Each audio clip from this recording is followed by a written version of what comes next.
Since the outbreak of the war, human rights organizations have released multiple reports unveiling evidence of war crimes committed by the Russian armed forces in Ukraine.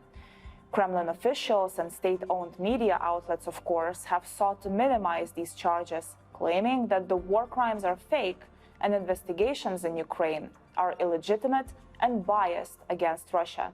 Западные лидеры несут персональную ответственность за поддержку преступлений киевского режима, устроившего инсценировку в Буче, заявил сегодня российский МИД. Официальный представитель ведомства Мария Захарова отметила, что американские, европейские политики и СМИ даже не пытались проверить подлинность фото и видеоматериалов, которые были представлены в качестве свидетельств преступлений, якобы совершенных российскими военными против мирных граждан. Обвинительный вердикт был вынесен сразу, без всякого расследования. Очевидно, что вот этот страшный преступный фейк, сценарий был сфабрикован для того, чтобы оправдать очередной заранее подготовленный пакет санкций. These claims could not be farther from the truth. So, let's dissect it. Throughout the war, Russian troops heavily shell residential areas, schools, kindergartens, hospitals, orphanages, churches, and other civilian objects.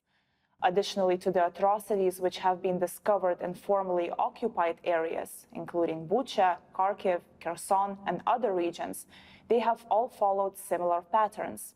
The evidence which has been collected by a number of independent and globally recognized organizations, including the UN, the International Criminal Court, Human Rights Watch, and independent reporters, is irrefutable.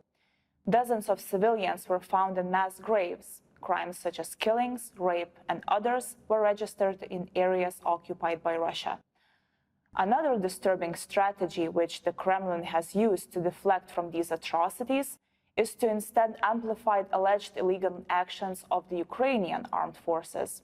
In August 2022, pro-Kremlin outlets seized an opportunity to use a report by Amnesty International, which accused Ukraine of illegally endangering citizens by placing armed forces in civilian areas.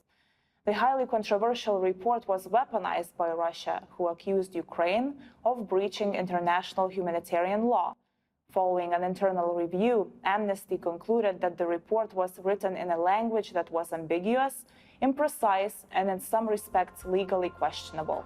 By shifting attention to war crimes allegedly committed by Ukrainian soldiers, the Kremlin's forces attempt to deflect from the atrocities which have been committed by Russia and construct a false perception of the two countries as equal parts of this war. Thanks for watching. You can find all of our analysis on debunk.org website, subscribe to catch our latest videos, and also follow us on our social media channels.